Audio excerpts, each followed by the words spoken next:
आइए जानते हैं आज के कुछ प्रमुख अंतर्राष्ट्रीय खबरों को। पहले एक नजर आज की हेडलाइंस पर।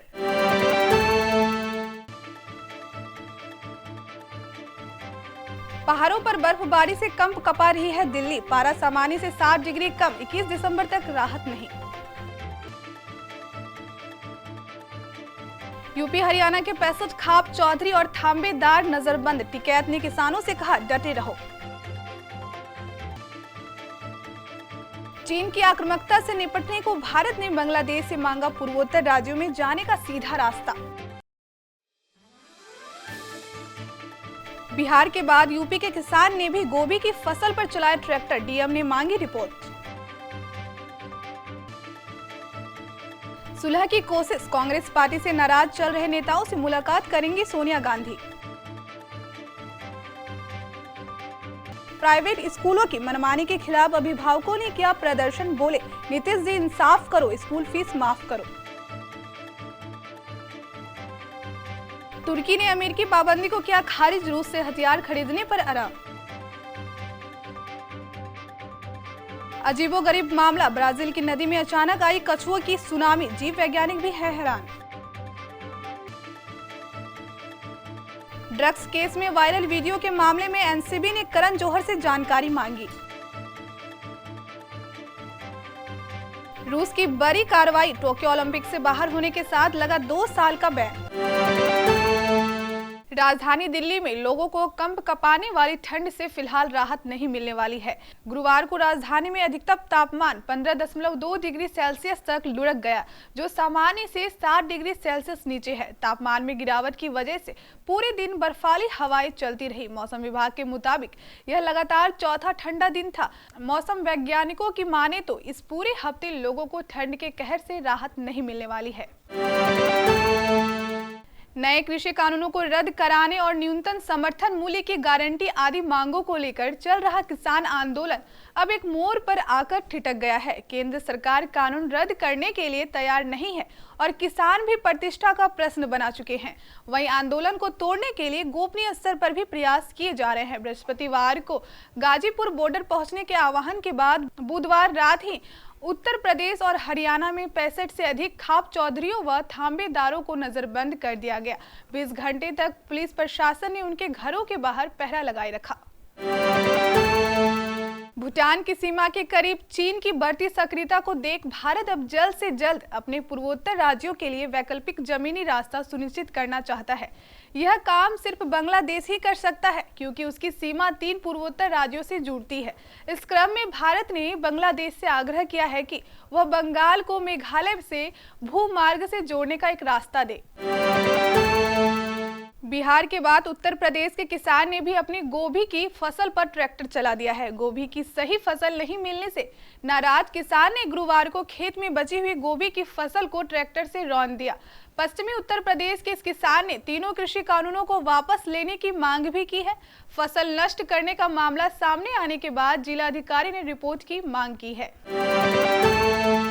कांग्रेस में सक्रिय नेतृत्व और व्यापक संगठनात्मक बदलाव की मांग को लेकर पत्र लिखने वाले 23 नेताओं के समूह में शामिल कुछ नेता शनिवार को पार्टी अध्यक्ष सोनिया गांधी से मुलाकात कर सकते हैं। सूत्रों ने बताया कि सोनिया गांधी के साथ इन नेताओं की मुलाकात की भूमिका तैयार करने में मध्य प्रदेश के पूर्व मुख्यमंत्री कमलनाथ की अहम भूमिका है और 19 अगस्त की इस प्रस्तावित बैठक में वह भी शामिल होंगे। कमलनाथ ने कुछ दिनों पहले ही सोनिया से मुलाकात की थी।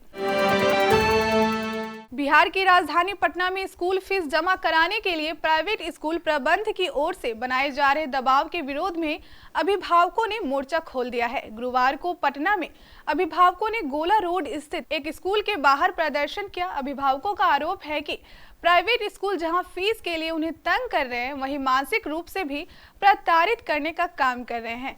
बिहार प्राइवेट स्कूल अभिभावक संघ के बैनर तले अभिभावकों ने निजी स्कूलों द्वारा ट्यूशन फीस के साथ सभी तरह के चार्जेस वसूली के खिलाफ हल्ला बोला। अभिभावकों मंच के बैनर तले अभिभावक एकत्रित हुए और निजी स्कूल प्रबंधनों के खिलाफ जोरदार नारेबाजी करते रहे। उन्होंने सरकार के इस मामले में दखल देने की मांग की। अमेरिका के प्रतिबंध के बावजूद तुर्की रूस से हथियारों की खरीद के समझौतों पर कायम रहेगा। तुर्की के विदेश मंत्री मेवलेट कावुसोग्लू ने कहा कि अमेरिका की पाबंदी का उचित समय पर जवाब भी दिया जाएगा। उन्होंने यह नहीं बताया कि वे किस तरह से जवाब देंगे। अमेरिका ने पिछले दिनों रूस में बने मिसाइल डिफेंस सिस्टम की तैनाती को लेकर तुर्की पर पाबंदी लगा दी थी। अमेरिका का कहना है कि तुर्की नाटो का सदस्य है और रूस की S-400 सिस्टम की मिसाइल तकनीकी मापदंड पर खरी नहीं उतरती है और यूरो अटलांटिक के लिए खतरा है।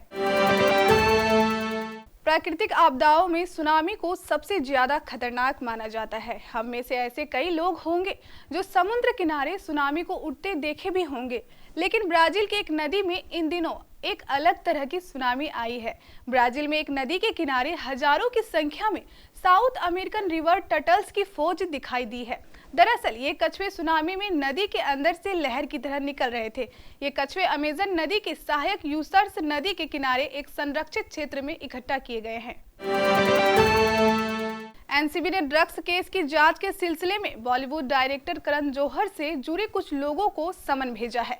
जांच एजेंसी करण जौहर को भी पूछताछ के लिए बुला सकती है। हालांकि एनसीबी के सूत्रों ने कहा कि करण जौहर की उपस्थिति जरूरी नहीं है, वह अपना प्रतिनिधि भी भेज सकते हैं। बता दें कि करण जौहर को वायरल वीडियो के संबंध में जानकारी देने के लिए कहा गया है, जो कथित तौर पर जुलाई 2019 में उनके घर में हुई पार्टी की है। रूस को अगले 2 ओलंपिक या अगले 2 साल के लिए किसी भी विश्व चैंपियनशिप में अपने नाम, ध्वज और राष्ट्रीय गान का उपयोग करने से प्रतिबंधित कर दिया गया है। स्पोर्ट का सर्वोच्च न्यायालय court of arbitration for sports ने रूस को अगले 2 साल के लिए किसी बड़ी खेल प्रतियोगिताओं की मेजबानी का दावा करने से भी प्रतिबंधित कर दिया। रूसी खिलाड़ी और टीमें अगर डोपिंग मामलों में नहीं फंसते हैं या डोपिंग मामलों को नहीं दबाते तो अगले साल टोक्यो ओलंपिक और 2022 में बीजिंग में होने वाले शीतकालीन ओलंपिक के अलावा विश्व चैंपियनशिप और कतर में 2022 में होने वाले फुटबॉल विश्व कप में भाग ले सकती है।